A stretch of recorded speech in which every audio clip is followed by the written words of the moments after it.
Okay, so in this section we're going to focus on some of the basic logarithmic properties that we have to work with. So there's a total of about 8, I think, logarithmic properties that we use, but we'll start you out with some here. Okay, so let's say we have log base b of 1. Okay, so it's a logarithm, the base is b, and the argument is 1. And I can put that in parentheses. Well, what would that equal? So let's say that it equals x. Then if I were to rewrite that in exponential form, it would be b to the x equals 1. Now, we don't know what b is. We're saying that could be any base according to our rules that b is greater than 0 and it doesn't equal 1. So it could be a 5 or a 7 or a 3.2 or something like that. But how do we get something to an exponent to equal 1? Well, that exponent has to be 0. Okay, so here's our first property. If you have log base b of 1, that equals 0. So I'm going to call that the first property. Okay, so whenever the argument is 1, and the base could be, any base within our restriction, anyway, that logarithm is going to equal 0. All right, we have another one. Let's say we have log base b of b. What does that equal? Well, say it equals x. Write it in exponential form, and you get b to the power of x equals b. So here we have the base, and then we're going and picking up that exponent, and it equals the argument. Notice that the base and the argument are the same. Okay, well, what is the exponent on b that's on the right? It's a 1. So you can say from that, oh, x must be 1. Therefore, not that one, this one, we're saying log base b of b equals 1.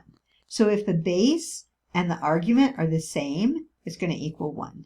That is the second property. Okay, and now we have what are called the inverse properties. So sometimes these are a little bit trickier to see, so I'll try to write them out so that you can see them.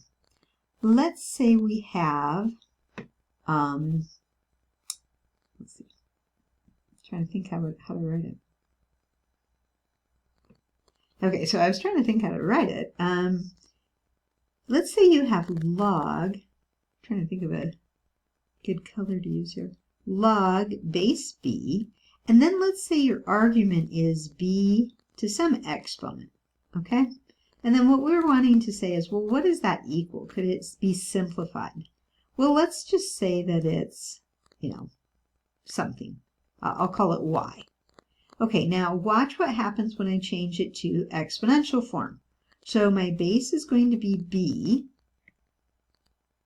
I'm going to go pick up that y for the exponent, and then it's going to equal b to the x. It's going to equal the argument. So from this, notice that the bases are the same, so the exponents need to be equal. So what we're saying here for our property is, when you have log base b of b to some exponent, that just equals the exponent. Okay, so you might have to think about that a little bit, but that's where it's coming from. You're taking this expression that's a logarithm and changing it, making it an equation first, and then changing it to an exponential equation to get that concept. Okay, now you don't have to do that every time. That's why we have these properties. So we want to put that in our property list and say, oh, anytime I have the base and it's the same as the base in the argument, then I can just simplify that to be the exponent, okay? It's like you're raising something to a power, and then you're doing the inverse by taking the logarithm. And what happens when we compose two functions that are inverses? We always get x, right? Okay, so kind of trying to put it together here. One more. So this one is a little bit tricky to read sometimes. So say you have a base, and then the exponent is log base b of x. Well, okay, maybe that could be simplified. So set it equal to something. let's set it equal to y. Okay, we were using y. Now this is an exponential equation. So now I'm going to write it as a logarithm equation.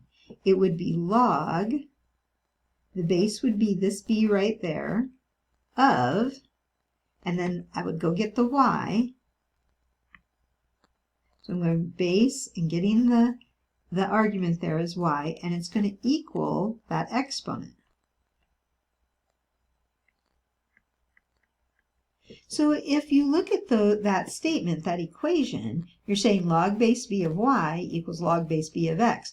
Well, if it's following our restrictions for b, then we can say, oh, y must equal x, okay, in order for this to be true. So y has to equal x. So what does that mean for our property? It means that this part, when I have a base, and then in the exponent, there's a log base b of x, that whole thing just equals x. So again, it's an inverse. This time you're composing them the opposite way. You're taking a base to an exponent, and then you're doing the logarithm in the exponent. Okay? Or I guess maybe you're doing the logarithm and then the base. Either way, it's the other way to do the inverse. And remember, when you have two functions and you're taking the inverse of that, you're composing them, it's going to equal just x.